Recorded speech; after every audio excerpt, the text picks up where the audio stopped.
Hello, everyone. Welcome to Creating the Relational Liaison, Preparing Librarians for Relationship Management and Stakeholder Engagement, brought to you by the ACRL University Library Section's Professional Development Committee. We're so happy to have you and our presenters here today. I am Colleen Quinn. I'm the co-chair of this committee. I will be moderating this program along with my colleagues, Brad Seitz and Leslie Poljak, my fellow committee members. This is one of an ongoing series of online programs sponsored by our committee. I will go ahead and pop a link to our programs in the chat. There we go. And before I introduce our presenters, a few logistics. This session is being recorded, and we will send the link of the video slides and any other supplemental documentation to everyone who registered for the program. Please note that we are not able to share the chat transcript due to privacy reasons, but we will be sure to share any links or questions we receive in the chat along with the webinar recording. This program will run for an hour total, including time for questions. Please feel free to add questions into the chat box or into the Q&A available at the bottom throughout the presentation at any time. Brad and Leslie will be collating them, and we will be prepared to read them to today's presenters. As you use the chat feature, please make sure you send your message to all panelists and attendees, or everyone, so that everyone can see what you're asking. If you'd like to ask a question privately, please feel free to leave it as hosts and panelists. We will be posting a link to a brief evaluation in the chat box after the Q&A session. Please take a few moments to give us your feedback on today's program. And with those announcements out of the way, I am very happy to start today's program, Creating the Relational Liaison, Preparing Librarians for Relationship Management and Stakeholder Engagement. I'll briefly introduce our presenters, and then they can more fully introduce themselves as they see fit. We have Honora Eskridge, who is the Associate University Librarian for Research and Campus Libraries and Director of the Science and Engineering Library at Vanderbilt University. And we also have Alex Carroll, who is the Associate Director of the Science and Engineering Library at Vanderbilt University. And without further delay, I will hand it over to our panelists. Hi, everyone. I'm Honora Eskridge. Again, I'm here with my colleague, Alex Carroll. Alex, do you want to say hello real quick? Hello, hello. Thank you so much for coming to this webinar. We're really thrilled to get to talk to you today about something that's really near and dear to our hearts, which is how to be, an effective library liaison. So let's get started. Alex and I teach a lot, so we like to start anything we're doing and thinking about learning outcomes. So what we're hoping that you will get out of this session is what you're going to see on this slide. We hope that you will be able to explain why relational capital matters for academic libraries, explore the importance of soft skills for liaisons. We hope that you'll be able to outline some steps for creating a community engagement strategy for your library or in your work, and also to be able to articulate how soft skills facilitate thriving library team environments. We have, on our team at Vanderbilt, we use what's called a mutual learning approach. It's something that Alex brought to our team, and that's what we're going to bring today to our approach today. And the basic idea is just everyone has gaps in their knowledge and in their information, and those differences are opportunities for learning. We're all here to learn. So that's kind of where we're coming from as we begin this webinar. So I'm going to kick us off by unpacking these two ideas a little bit of liaisons and relational capital. And I want to start by sharing a premise that Honora and I are going to be operating from today, which is that we think academic libraries are thriving when they're able to build and sustain meaningful relationships with their campus communities. And this is one of these kind of statements that might seem fairly benign and maybe self-evident, right? Of course, successful libraries have relationships with their community members. But I think the twist Honora and I would make on this, and that we're really going to expound on today, is that we think this is not just a communicator of a successful library, but we think this is the single most important indicator of a successful library. And I think a formulation of this that we find really compelling is one that comes from R. David Lankeys, right, who argued that bad libraries build collections, good libraries build services, but great libraries build communities. And that's really what we're going to be talking about today, is how libraries can get into the business of building communities. So before we do that, though, I do want to pause briefly and talk a little bit about how did we get to this place, right? How do we get to the point where libraries are in the business of building relationships and managing relationships, right? Because certainly when I first got in the field, I don't know if it's the case for you, this is not what I imagined this work looking like, right? This is not what I imagined being at the forefront of being libraries, right? So how do we get here? Well, think about how we got here. I think it's worth thinking about kind of where we were, right? And if we think about the 20th century, right, we think about libraries, they're really defined by what Honora and I kind of think of as the library-centric service model. And this library-centric service model was really based on kind of one fundamental idea that was at the core of libraries, right, which is that libraries were really about print materials that were accessed physically on site, right? And this kind of idea of print books being at the core, or print materials being at the core of libraries, really shaped every single thing about libraries, right? The facilities, the services, the staffing, right? Because when you have to build around print materials, one of the first things you have to think about is how do we build buildings that can hold these materials, right? We have to have a lot of books in our stacks, right? We're gonna have a lot of books all over the place. If we're having a multi-floor library, right, we need to think about how are we gonna actually have our second and third floors stable enough to support the weight of full book stacks? How are we gonna have freight elevators that can move books around? How are we going to make sure our HVAC flows around the bookshelves to make sure that we don't get mold in there, right? I think that's something a lot of us have seen happen once or twice in our careers, right? And kind of the books being at the heart of the library, right, was really kind of physically visible in where users were, right? In these traditional kind of library-centric, book-centric libraries, the librarians are sitting around the perimeters of the spaces, right? You can probably see this in your mind's eye, right? The book stacks full of books, and then there's just a couple of seats wherever you can squeeze them in, wherever the users can kind of sit, right? And this wasn't just the facilities, right? Our user education programs were really bibliographic instruction in nature, right? They were all about teaching users all these arcane tools they could use to actually navigate these physical libraries, right? It was how to use the card catalog, how to search using an OPAC, how to use an index of index or a bibliographic index or something to find these books, right? Really, the unspoken ethos of all of these kinds of services was that users were going to have to learn how to use the library, right? They had to adjust their workflows to navigate actually using the library spaces. And then the staffing reflected this as well, right? The people that we were hiring to work in our libraries were subject bibliographers, and the expectation was that they were going to buy print materials and then answer reference questions when people wanted to know what print material should they use. So where does the shift start to happen? Well, we kind of start to see a new version of libraries show up, really with one kind of galvanizing, like instigating change, right? Which is really kind of the electronic resource revolution, right? And the idea that all of a sudden the predominant use, at least in academic libraries, is going to be of electronic resources really starts to shift everything about how libraries are built, right? So instead of there being kind of print materials at the heart of the libraries, all of a sudden our facilities start to be redesigned with users in mind. And I think you first started seeing this with Learning Commons, right, in the 2000s, where all of a sudden we started to explore with different furniture modalities. We started to think about, maybe the book should be actually at the side, and you can almost be using books as wallpaper to create a space, right? And you've probably seen libraries look like that. Likewise, our information literacy programs start to shift, right? And instead of teaching users how to use the library, then librarians are going into the course rooms, into classrooms, and trying to figure out what is happening in the curricula. Where can the library go? How can the library get into the curricula? How can we teach users to bring the library into what they're doing here? A really kind of subtle but important shift, right? Now the library is working within the workflows of the users rather than the users having to work within our workflows, right? And the staffing change that happens is that now all of a sudden we have liaison librarians. And what these folks are expected to do is to develop services and to forge relationships to figure out how does this actually happen, right? What do these people's workflows actually look like? And I think what we've seen over the last, 10, 15 years is that this has been a kind of a really successful implementation, right? If you look across ARL libraries, right, most libraries' organizational structures now feature liaison responsibilities. Liaisons make up roughly about 20% across most ARL institutions, and subject specialists are about 20% of the positions that we hire from, right? So these are now a major investment across ARL institutions, and Honora's going to think a little bit about what that investment might mean from the perspective of university librarians.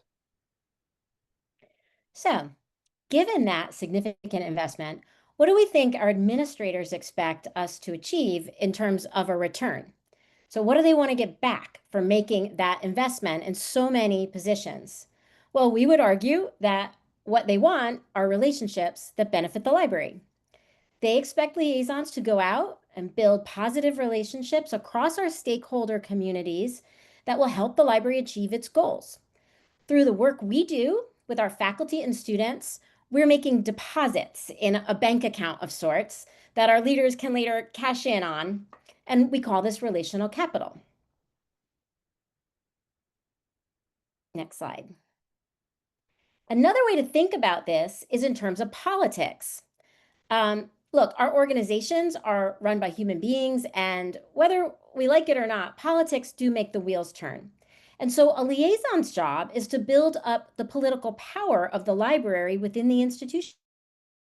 You know, that phrase, political power, might have some negative connotations for some people. So we thought we'd just stop for a minute and explain what we mean. So what do we mean by power? Well, in the workplace, there's basically two kinds of power. The first is structural power. Structural power is the power that you have by virtue of the position that you are in. Generally, it means authority over resources. You may have employees that report to you. You may have a facility that you're in charge of. You may have actual money, budgets that you administer. And that's structural power. And some people think that structural power is the real power and that the more resources you have, the more power you have. And I think Alex and I would say that, maybe, but maybe not so much. Because structural power is easy come, easy go. It can all be taken away from you. Budgets can be cut. You could leave your job. You could get asked your job. The power doesn't go with you, right? And most importantly, it has nothing to do with you as a person. It has to do with your job title. So we would say that structural power isn't all it's cracked up to be. But the other type of power is political power. And that's where things get interesting. Political power is the power of relationships. It's the power you have when someone's got your back because in the past you've had theirs. Political power has nothing to do with your role in the organization or how many resources you control. You could be the lowest person on the organization chart and wield tremendous political power. And it's 100% based on who you are as a person, the person of character that you are, the trustworthy person that you are. And for that reason, no one can take political power away from you. Only you could lose it if you were to damage a relationship. And even if you leave your job, it goes with you because the relationships are intact. And so, if structural power was all a library needed, then the person with the most, the university librarian or the dean, could do everything, and they wouldn't need us. The whole of liaison programs demonstrates this idea that a library needs a political power base, and the leader can't be the only one building it. They need liaisons like us to go out and build relationships one by one, because that's how it's done, to support the library. And all that support, that political power we build, actually secures and can even grow the structural power that the library has. So it's a good thing, and it's an important responsibility that we've been tasked with. Okay, so if we accept that building relationships is such an important part of our jobs, how does that translate to how we design our positions and our liaison programs? Well, we thought we'd tell you a little story of our experience at Vanderbilt. Alex and I had the unique opportunity to build a team up from scratch. And even we, who should know better, when we were first starting to hire, we prioritized disciplinary knowledge and technical skills over relationship building skills. Soft skills would definitely be on those job descriptions, but they would be towards the bottom of the list, right? Because we were very focused on the services that we wanted to offer. Now, at the same time that we're designing positions, we were also out forging new relationships. And our faculty would say things to us like, I'm sorry, I'm not sure what this meeting's about or why you want to meet with me. I don't really go to the library. Or they might say, if they, is it about my journal or about this database I use, and, because if they knew anything about us, maybe they're viewing us only through the collections lens. And most famously, when I first got to Vanderbilt, the dean of engineering, in my very first meeting with him, said to me, "Why do we need an engineering library?" And as an aside, we built a great relationship with him, but it was a fair question. So, what we started to realize was that as important as the hard skills are, they don't get you in the door. Our administrators weren't that impressed with our expertise. I mean, they're all experts themselves. And at that early stage of talking to them, our service offerings were, totally hypothetical. So in short, they saw themselves as working outside of the library, and that wasn't a problem for them. So what we realized was, rather than focus on subject knowledge or functional skills, we needed people who could build relationships. We needed relational liaisons. Okay, so we come to a conclusion, right, that we need soft skills. But what do those skills actually look like here? I think there are a lot of ways that you can categorize and define soft skills. But one list that Honora and I find really compelling is this list that comes from a 2013 issue of Library Journal, where Stevens listed the following skills that they saw as really critical for librarians. And I'm just going to read for you here. Communication, initiative, continuous learning, sensitivity and understanding, professional responsibility, intuition, political awareness, and a willingness to make and learn from mistakes.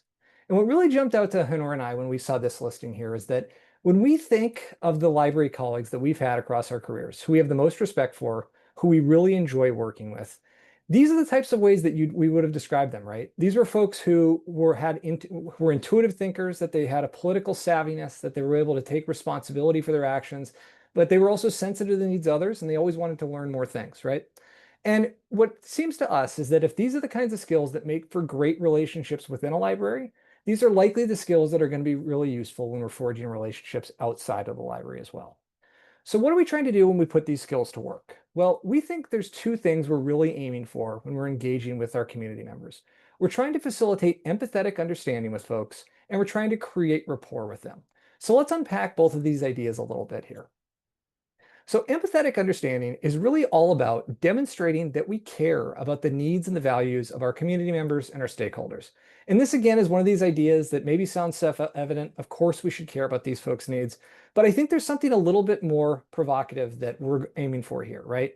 Which is that what we think empathetic understanding really entails is that it's placing the needs and the desires and the interests and the values of the community members at the core of our work, rather than what is interesting or important to us as library and information professionals, or what's important to the library, right? Really putting them at the core of everything. This is an idea that Clipfell and Cook call empathy in action, right? Putting actual actions behind our words, right? We really want to put these people at the center of everything.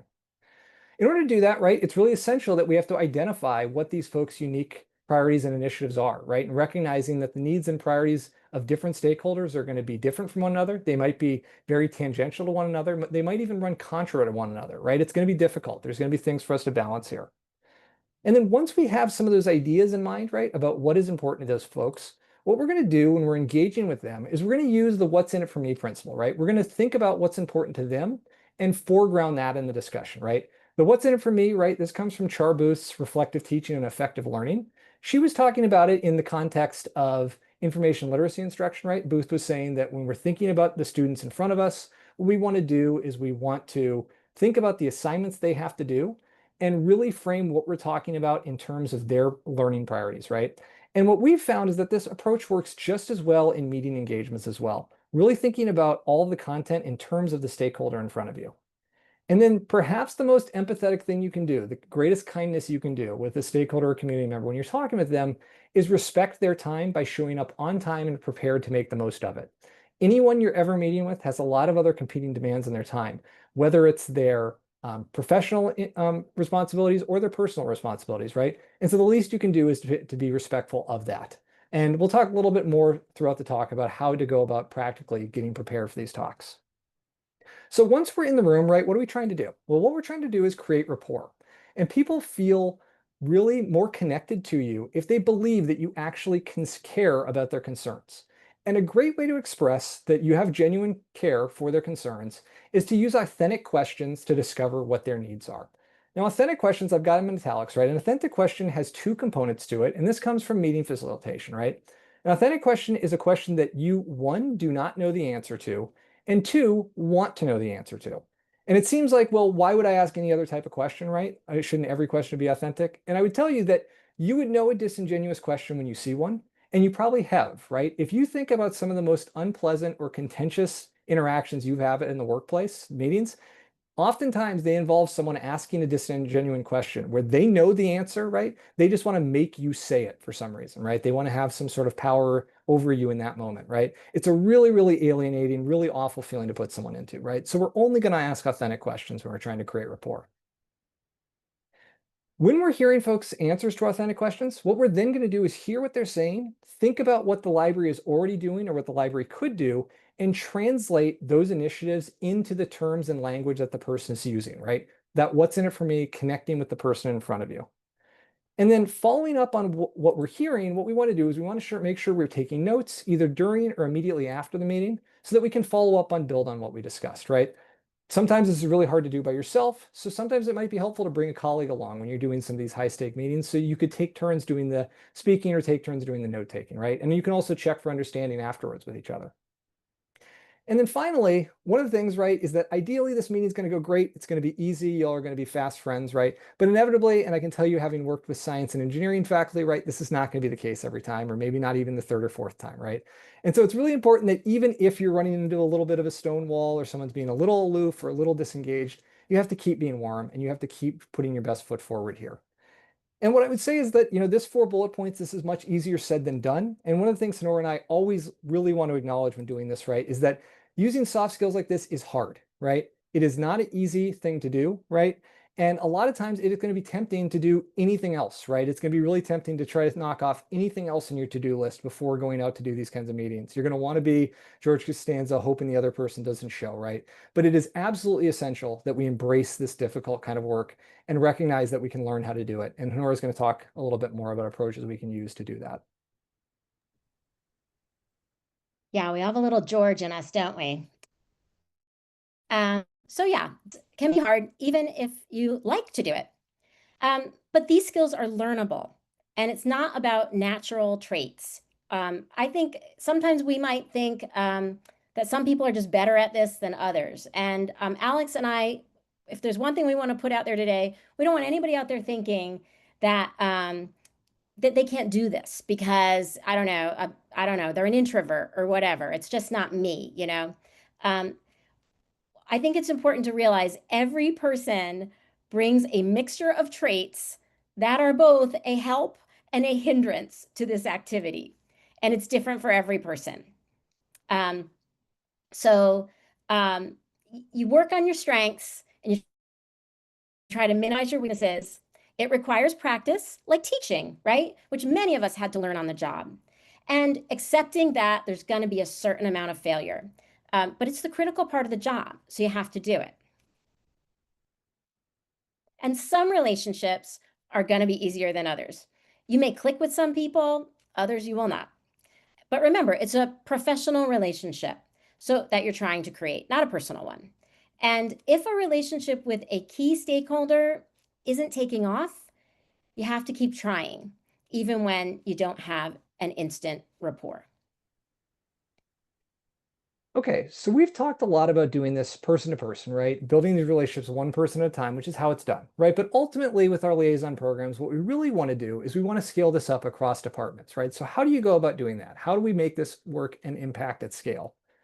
Well, Honora and I think that if you want to build relationships at a programmatic level, the way to do that is to be very intentional about your relationship building. And we think intentional relationships have two kinds of things, right? They're purposeful. We know why we're doing them. We're doing them for a specific reason. And they're meaningful. They're going to be beneficial both for us and for the other party, right? We know why we're doing it and the purpose of doing it. Now, the way to get to there is to have engagement strategies. And your engagement strategy as a liaison is going to define 3 things.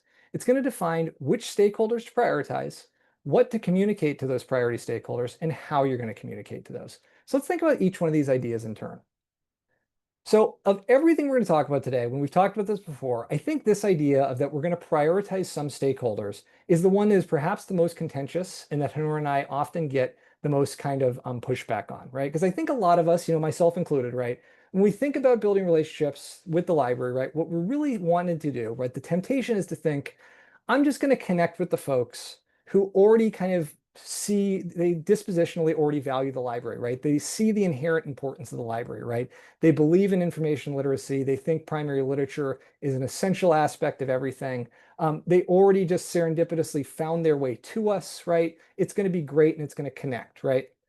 And I really, I'm a romantic, right? I like that idea of the serendipitous relationships too. But when I hear that kind of idea, what it often makes me think of is when I hear folks say that, I don't want to have a cookie cutter yard with just tall fescue grass and rock landscaping and mulch, right? I want to have just a natural garden, right? I want it just to be beautiful and there to be wildflowers and native plants and it's going to be wonderful. And, it's just going to be this kind of nice snapshot of nature. And I am a would-be gardener. I'm not a successful one. Honora is. She could talk to you more about it. But when I see a picture like a natural garden like this, what I would say is that it's tempting to think of this as effortless and easy and natural, but it is none of those things, right? A garden that looks like this is the result of really, really extensive planning, preparation, curation, and maintenance, not just over the course of months, but over the course of years, right? There's thoughts about which wildflowers am I going to put here? How am I going to balance the amount of ground cover versus flowers? Am I going to do a mix of deciduous or coniferous trees?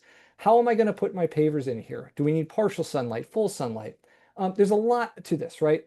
If you want to know what an unmanaged garden looks like, it looks something more like this. This is what an unmanaged grassland looks like, right? And it's not to say that there's not some beauty in this picture, right? But there's definitely snakes and ticks in here, right? But more importantly, right, if it's unmanaged, an invasive species can come in here and wipe out all the native plants, right? We don't actually know what is in this grassland, right? And if you think about this from a relationship analogy here, right, we want to know what relationships we have, and we want to know that we're able to tend to them and care for them, right? And so when you're thinking about your community members, it's going to look a little bit different at every institution and depending on what your role is here. But if you are supporting academic programs, right, it's probably going to look a little something like this. Your deans and your department chairs are going to be the most important folks for you to connect with, right? These folks, in addition to having really substantive structural power, like Honora mentioned earlier, often benefit from really significant political power, right? These folks are able to work both up and across the institution, so they know not just what's happening in the provost's office, but they also know what's happening within their own departments and within their own colleges. They know maybe what new academic programs are coming online. They maybe know what programs are at risk of being merged or collapsed, right? They know about which of their new faculty are the superstars who are bringing in kind of a lot of attention. They know what areas the university wants to invest in. So these are really, really important key holders for you to tap into as a liaison. It can feel, of course, very intimidating the first time you try to approach these folks, right? They're accomplished, they seem powerful. What I would say, though, is if you can get over that hurdle, these will often be some of the most delightful meetings you have as a liaison, right? Because these folks will look forward to the meetings with you because you might be the only meeting they have in an entire month that is not a horse trading meeting, right? You're not there asking them for something or demanding something from them, right? You are literally there to learn more about them and to figure out how you can connect with what you're already doing here. So you cannot overrate how important these relationships are for you as a liaison. Now, if you are thinking about supporting teaching programs, that's when those department directors of graduate and undergraduate studies become really important. These are the folks that know what classes are being offered. They know what faculty are cycling on or cycling off in teaching duties.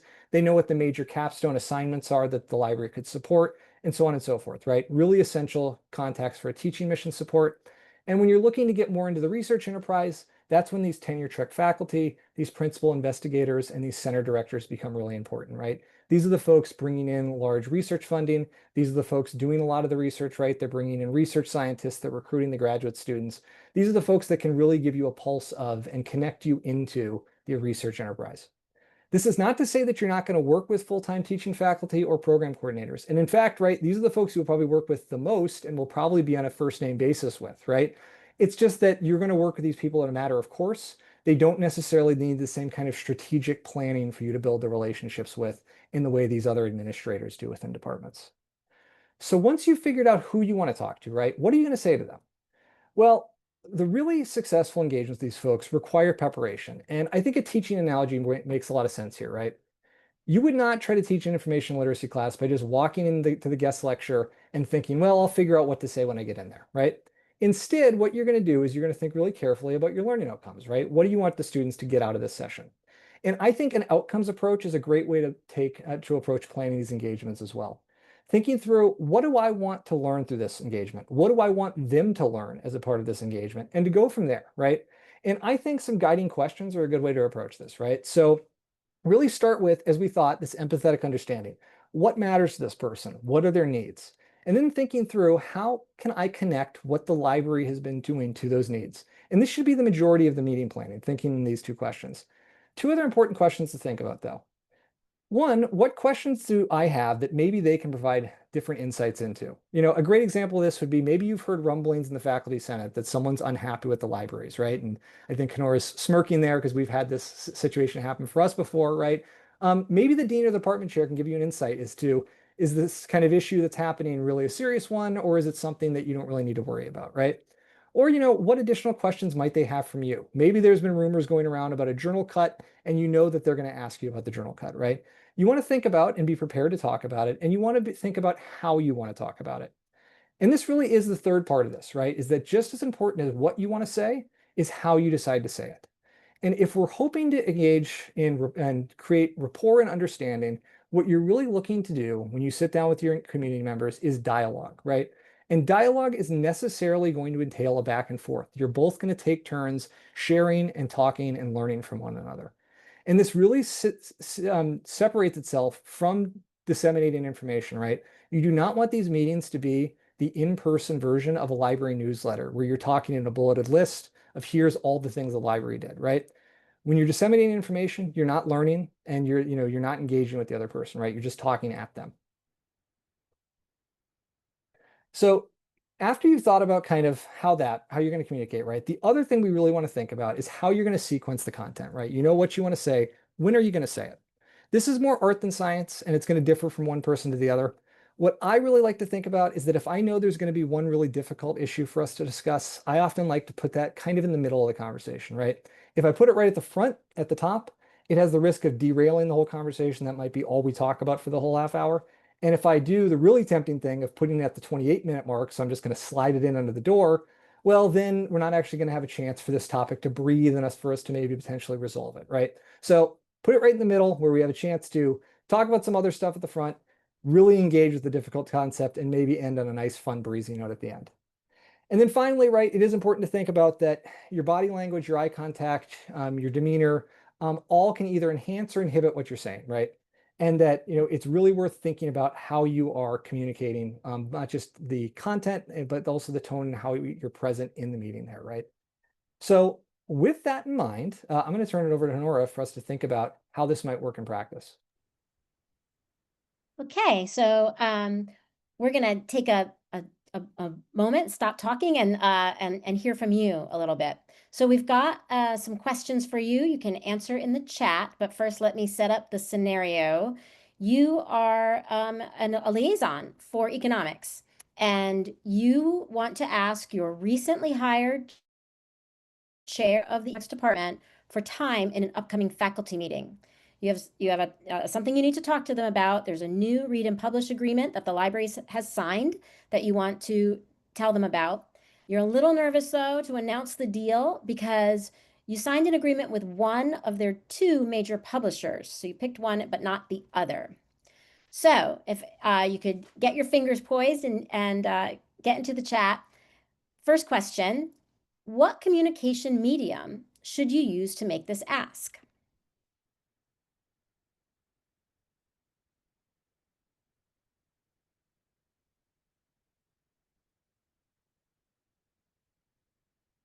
Lots of in-person so far. Oh, here we go. In person, in person, in person, in person.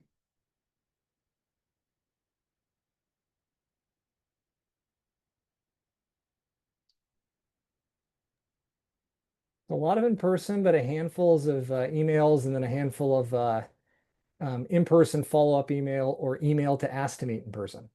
Yep. Okay. All right. Next one. What do you need to know about this chair before the meeting?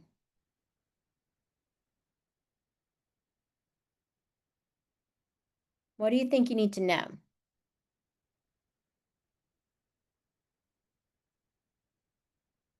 Journals, research interests. Yep. Yeah, what publisher do they use? Look at their CV. So a lot of what's in it for me here, thinking through connecting with this person's own internal self-interest. Good, good. Okay. Next one. What information do you want her to know about the publishing agreement?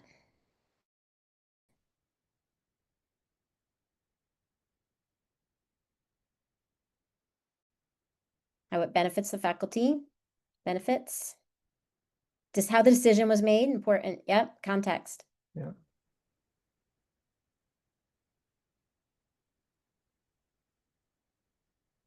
Yeah, that you were thinking about the faculty members in the process. Costs and benefits. And then lastly, how can you frame that information in a way, that's relevant to her interests? And I think a lot of folks have already gone over to connecting those. Yep. Avoiding library Yep. jargon. Yep. Great. ROI. Great. Okay. Look, there's more coming. Sometimes they come in so fast I can't read them all at the same time. Focus on research resources, positive features. Yeah. Yep. Short version first, detailed after. Great. So lots of great comments from you all. Thank you for that. And I think more are still rolling in. So what we were all just doing there, right, is preparing. We're strategizing in that hypothetical scenario.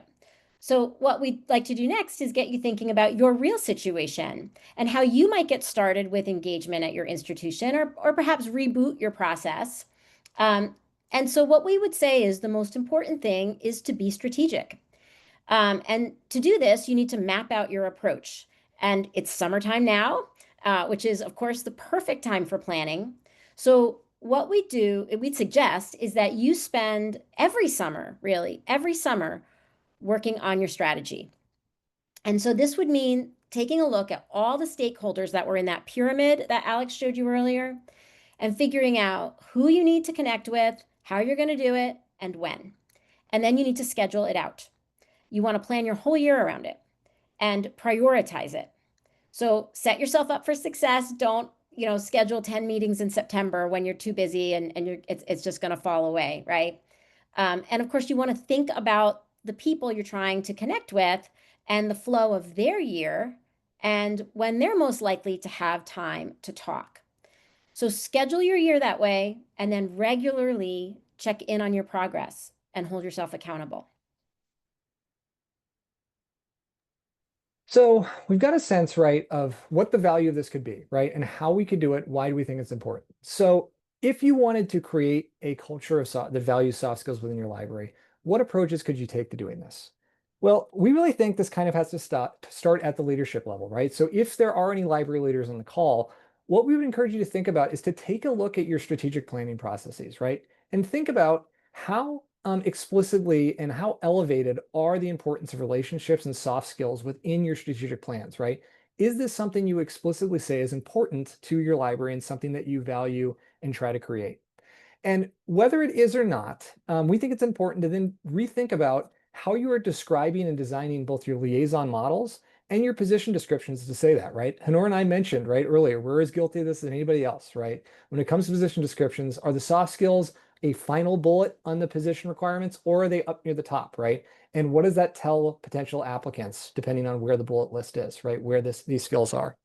And then I think one thing, bigger picture, that could be really interesting is rethinking what we're investing professional development funding in, right? Over the last 10, 15 years, I think we've seen a lot of investment in upskilling librarians in tech skills and computational skills.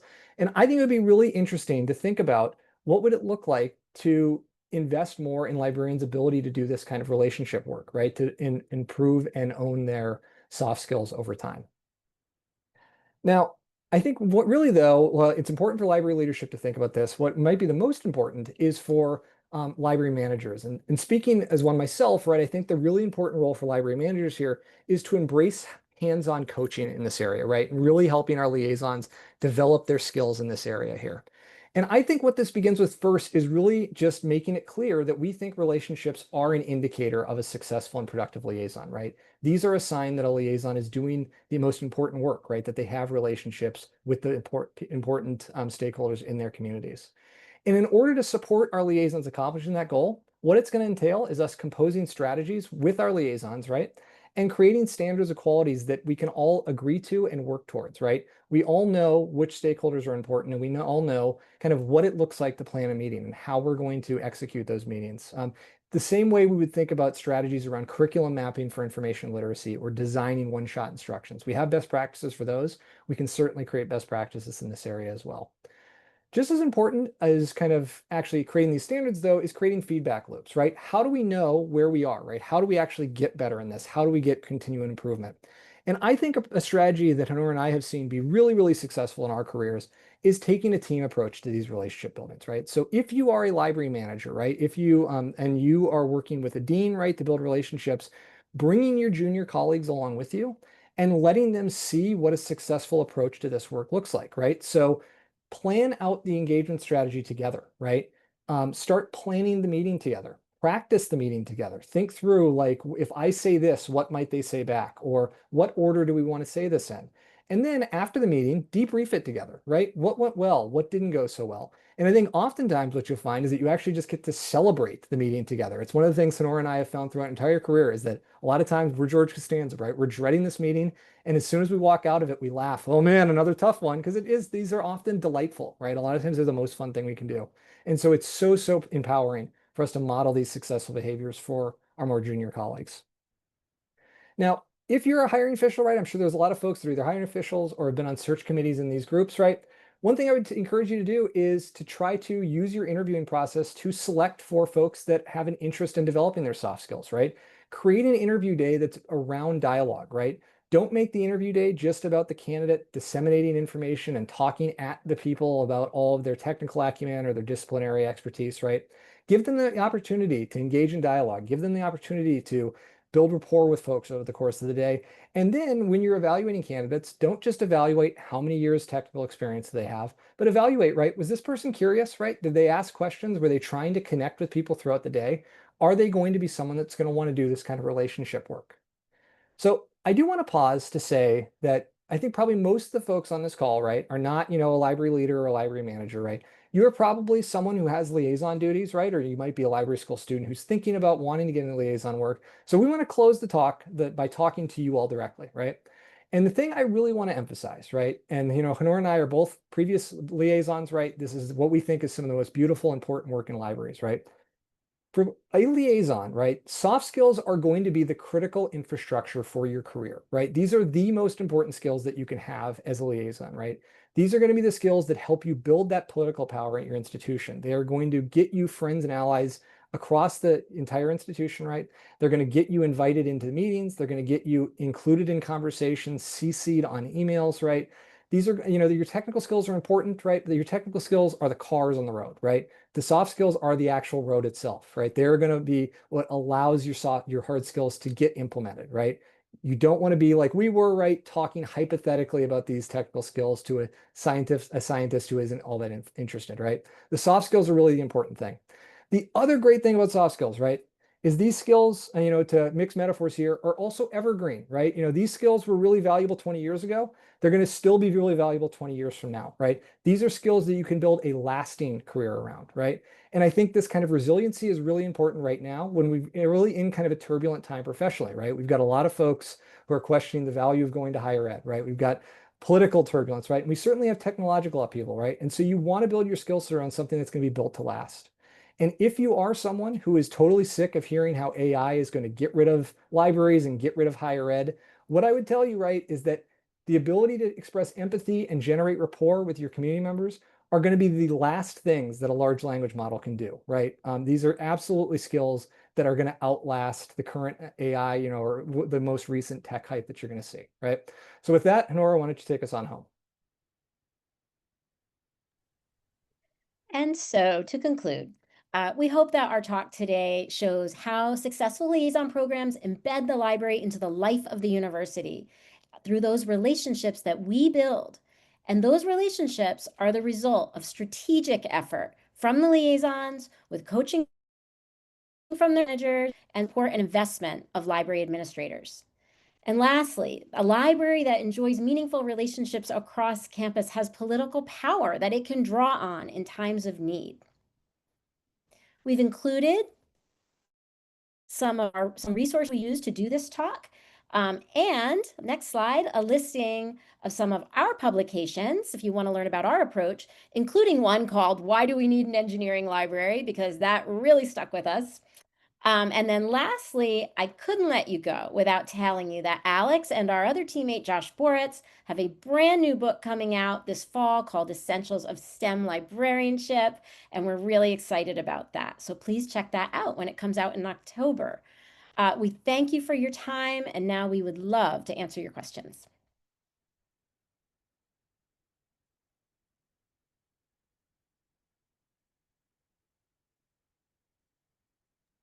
Brad or Leslie, would you like to read through some of those questions that we've gotten in? Should be listed in our document. Sure. What if your liaison group is considered lesser or less important? Not School of Medicine, not School of Public Health. If your user group is, low down in the hierarchy, does that mean you can't build the important relationships, the important political power? Of course you can. We're not School of Medicine, are we, Alex? I know that feeling. But, that's the thing about a liaison. You are there for a particular constituency, a particular group of people. And I realize that within the larger power structure of the university, I suppose there are, there are people who maybe have more and people who have less. But I think that if you're working with a dean of any kind or an administrator of any kind, and you're building a good relationship and you're building their support for the library, I think that's still worthwhile.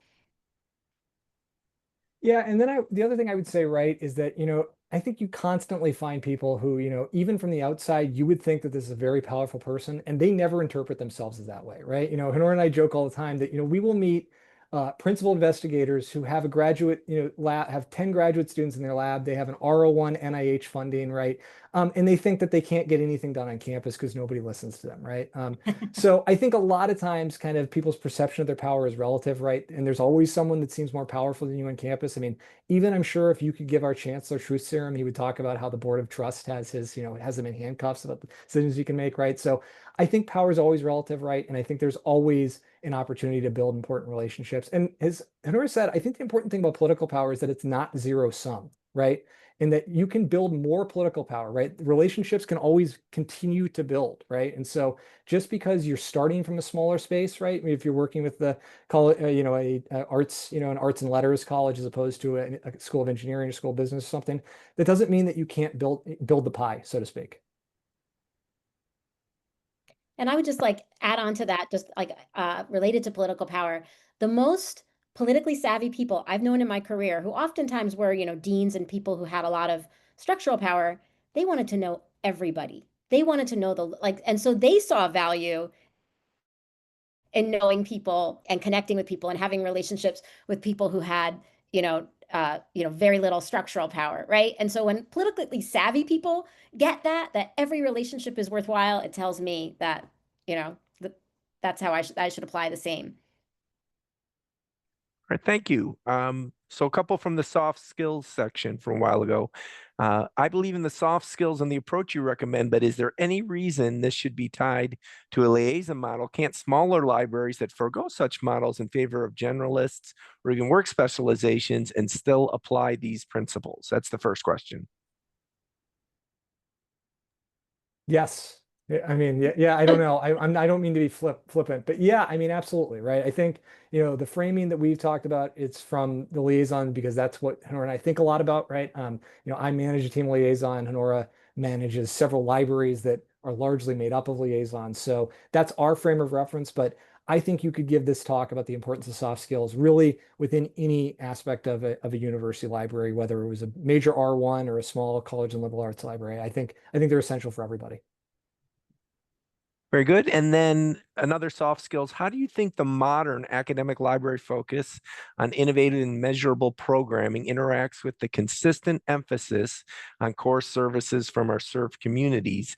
It seems like so often our patrons want excellence in core services, and we're over in the corner shouting about something shiny and new.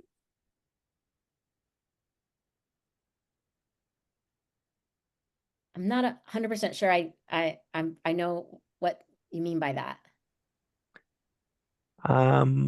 Well, So So- I guess I'll vamp a little bit here, I guess. So I think sometimes it can be tempting for libraries, right, to innovate, right? Especially if you don't have a really clear vision for strategically about what's important for your institution, right? And you're not really thinking out how you're aligning with the parent institution, right? Where very clearly our core services fit within XYZ of our parent institution's priorities. Sometimes you can kind of flail a little bit and think, well, we've got to innovate because we're not seen as being responsive or something. And so rather than just making sure that your core services are already aligned strategically and valued, I think sometimes that's when you can fall in an innovation trap. I think that's maybe answering the question some. I would agree with that. Basically, I'm not to get distracted by all of the new things that are coming. Another question, and this was about prioritizing relationships. How do liaisons forge a relationship with deans when the library dean already has that relationship? And by deans, meaning deans outside of the library. Right. They mean their boss. Yeah. Yeah. So that's something that you got to navigate carefully, right? What I would recommend is just working closely with your library dean and kind of defining who's going to do what. So I think it's fine, and hopefully your dean is like, yeah, I want you to go out and talk to this college or school dean, but I just think it's important that you communicate with each other. So right now we actually have a university librarian who does have a lot of relationships with the deans. And when he first got here, he was connecting with everybody. And so he and I made an agreement that if it was dean down, we shared the dean, but anybody below the dean was kind of belonged to the liaisons. Anybody above the dean belonged to him, right? And then we would communicate about our interactions with the deans. So like if I'm going to go talk, like we actually have a new college being formed, and Alex and I are going to go talk to this new dean, and I will tell my university librarian, I'm reaching out to that dean and I'm going to try to get a meeting.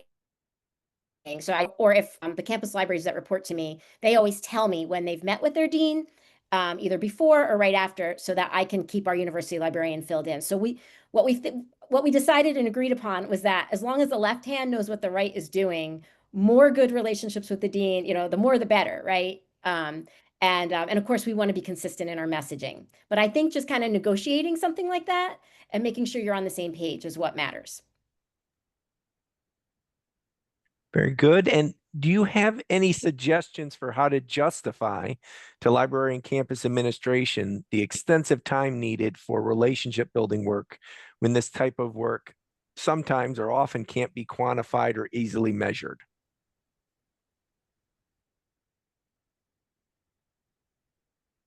Well, I think that your administrators, I think that they should know and believe that the relationships are important, right? And so I do think that that's something that, again, you might want to like explicitly negotiate and talk about this, that this is a priority, and make sure that your bosses, believe that, right? I mean, I think if that's not something they see as a priority, then you have to have a very different conversation. But I can't believe any library administrator wouldn't see relationship building as important. And then, I think if you have a structured approach, a strategic approach, and you like, these are the, I mean, it's not small. It can be, depending on how many departments you have. I mean, we have a list, right, Alex, of just just the top of that pyramid. And it's probably for us, what is it, 40, maybe 40, 50 people? Yep. And so, I think if you can demonstrate, here's the list, here are the people, and then the outcomes that it can have for the library, right? When the library needs support and you're able to pull on that for them. I think you want to make sure that you underscore that. See, it was that relationship that got us there. Alex, do you have any other thoughts? No, I was just, one comment came in from Kate Tallman here about that relationships are important to think about quantifying from like rank, promotion, or evaluation. And one of the things I would say is that like actually one of the most impactful things you possibly have is, when you get a letter of support, having it be from a faculty member who you've worked with, especially if, say, that's one of the associate deans who says that you were instrumental in their reaccreditation process. That's going to be really, really impactful, right? Now, I can't think of a quantifiable metric more important than something like that. I think probably what this raises a question, right, is what would it look like to actually try to quantify what are like fundamentally qualitative things, right? Relationships are kind of a squishier. We know a good relationship when we see one. And I don't know, it would be really, really interesting to see a library that came up with a way to quantify at scale what successful relationships looked like. But I think in the meanwhile, there are a lot of ways you can do this. And I think Honora was right that it's really important if you're finding that this is a large kind of this is dominating your time, and your administrator or your manager thinks you're spending too much time on it, explain why you think it's so important. And I would encourage you to take some of the talking points we've talked about, right? That the way you kind of get in and do really successful programming with your departments is these relationships, right? The relationships often precede the ability to do interesting work. They don't emerge as a result of doing the interesting work.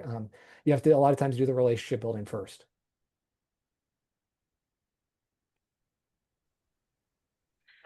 Thank you both. I'm going to ask the questions that we received for the last few minutes of our time together. And that first question is, how would you approach mending an existing relationship? The person who asked this said that the person who had their position previously did not have a good relationship with their now liaison departments, so they're not sure how to change their mindset moving forward. So I love this question, and I'm going to let Honora take it, but I just want to say that this is such an important question because the thing Honora and I always say is that relationship building, you take the stairs up, but you take the elevator down, right? Like it takes a long time to get to a good relationship, but you can burn one down very, very quickly. So Honora, how do you mend a broken one? You inherited a couple, I think. Oh gosh, I think that the way and I'm letting out a big sigh because I have been there. So whoever asked that question, like I feel it. I've been there. We've both been there. The first thing I do is I guess I would say I play dumb a little bit. Like I reach out to the person, I go to them as though I don't know anything that happened before, right? And I go to them and I just say, I'm your new engineering liaison, and I'm really excited to come talk to you. And I'd like to spend some time and learn about what you're doing and partner and just try to get in the room with them and come in really positive, really excited. And I'll be honest, I have never had a faculty member complain to me about a previous person. If I just come in and I'm talking about the future, what I'm going to do for them. And now I've had people who were a little skeptical and maybe not super friendly. Like, I'm all, positive energy and they're kind of like a stone wall. I've had that happen, but you just kind of keep working on them and like they need something, you get it for them. You just keep coming through. You make sure you come through and slowly the ice thaws. And someday, and I don't want them to ever tell me about what happened before. I don't want to know. So I try to just like move forward and just kind of forget the past and not address it. But I mean, address it by doing a good job, right? And just helping them to move forward. And so that's what I've done and the times I've been in that situation. And I think that way you don't get bogged down in explaining what happened or whatever. We've had a lot of questions come in. We do have them all recorded, and we can certainly share them and the panelists' responses with the recording. Thank you so much to our panelists for sharing your expertise with us today. I mean, we've had such an engaged chat today in the Q&A. Just also want to thank Brian Lim, as well as everyone in the ACRL office who always help make the magic happen for these presentations. We do have an evaluation form. I'll go ahead and paste the link in here.